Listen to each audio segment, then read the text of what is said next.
അധ്യായം 20. ആ ദിവസങ്ങളിൽ ഒന്നിൽ അവൻ ദേവാലയത്തിൽ ജനത്തോട് ഉപദേശിച്ച് സുവിശേഷം അറിയിക്കുമ്പോൾ മഹാപുരോഹിതന്മാരും ശാസ്ത്രിമാരും മൂപ്പന്മാരുമായി അടുത്തുവന്ന് അവനോട്, നീ എന്ത് അധികാരം കൊണ്ട് ഇത് ചെയ്യുന്നു? ഈ അധികാരം നിനക്ക് തന്നത് ആർ? ഞങ്ങളോട് പറക എന്ന് പറഞ്ഞു. അതിനുത്തരമായി അവൻ, ഞാനും നിങ്ങളോട് ഒരു വാക്ക് ചോദിക്കും, അത് എന്നോട് പറവിൻ.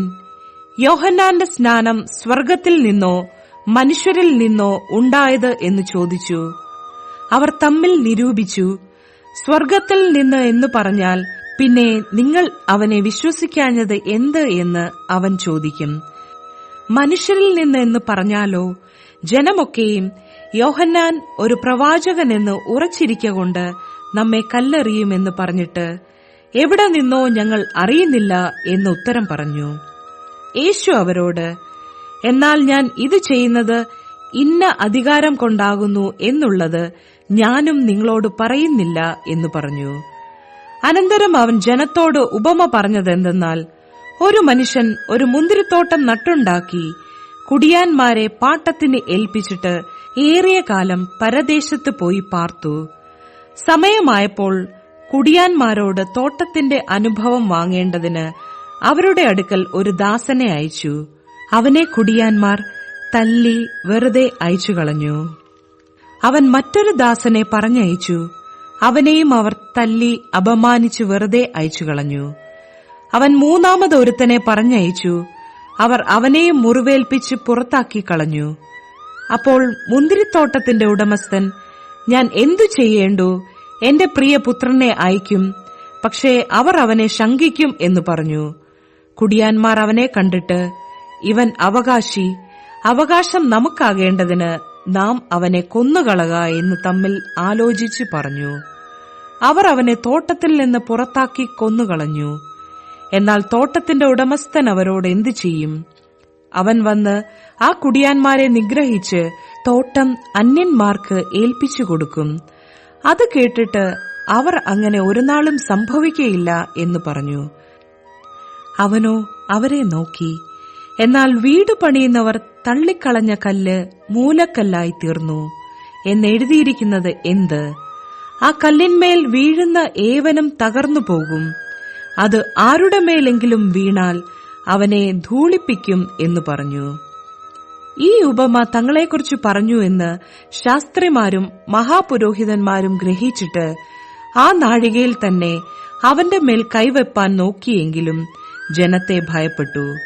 പിന്നെ അവർ അവനെ നാടുവാഴിയുടെ അധീനതയിലും അധികാരത്തിലും ഏൽപ്പിപ്പാൻ തക്കവണ്ണം അവനെ വാക്കിൽ പിടിക്കേണ്ടതിന് തക്കം നോക്കി നീതിമാന്മാർ എന്ന് നടിക്കുന്ന ഒറ്റുകാരെ അയച്ചു.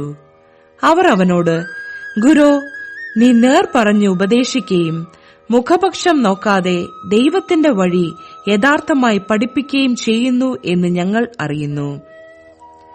നാം കൈസർക്ക് കരം കൊടുക്കുന്നത് വിഹിതമോ അല്ലയോ എന്ന് ചോദിച്ചു. അവരുടെ ഉപായം ഗ്രഹിച്ചിട്ട് അവൻ അവരോട്, ഒരു വെള്ളിക്കാശ് കാണിപ്പീൻ, അതിലുള്ള സ്വരൂപവും മേലെഴുത്തും ആരുടേത് എന്ന് ചോദിച്ചതിന്, കൈസരുടേത് എന്ന് അവർ പറഞ്ഞു.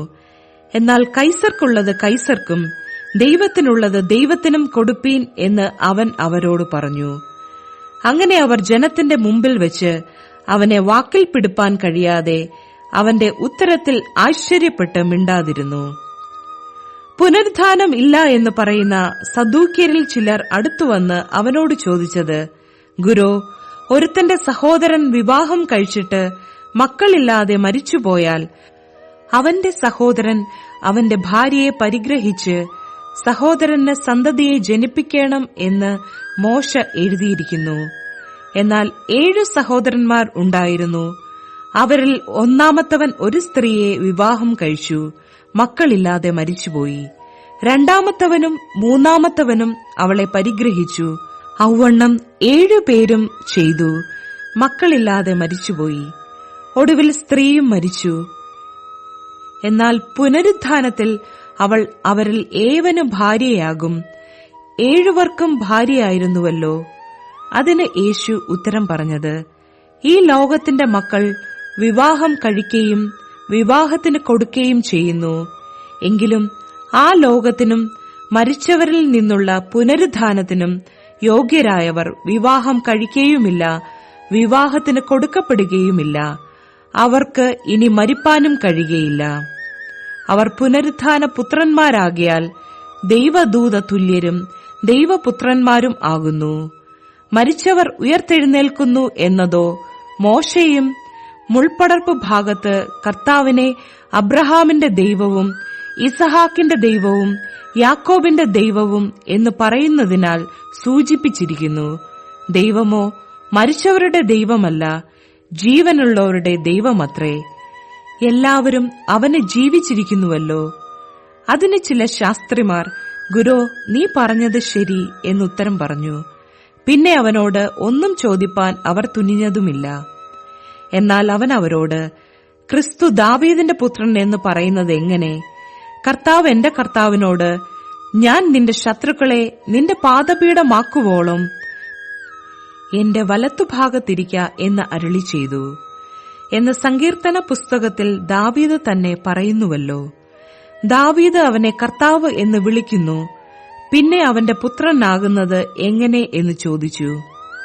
എന്നാൽ ജനമൊക്കെയും കേൾക്കെ അവൻ തന്റെ ശിഷ്യന്മാരോട്, നിലയങ്കികളോടെ നടപ്പാൻ ഇച്ഛിക്കുകയും അങ്ങാടിയിൽ വന്ദനവും പള്ളിയിൽ മുഖ്യാസനവും അത്താഴത്തിൽ പ്രധാന സ്ഥലവും പ്രിയപ്പെടുകയും ചെയ്യുന്ന ശാസ്ത്രിമാരെ സൂക്ഷിച്ചുകൊള്ളുവിൻ. അവർ വിധവമാരുടെ വീടുകളെ വിഴുങ്ങുകയും ഉപായരൂപേണ ദീർഘമായി പ്രാർത്ഥിക്കുകയും ചെയ്യുന്നു. അവർക്ക് ഏറ്റവും വലിയ ശിക്ഷാവിധി വരും.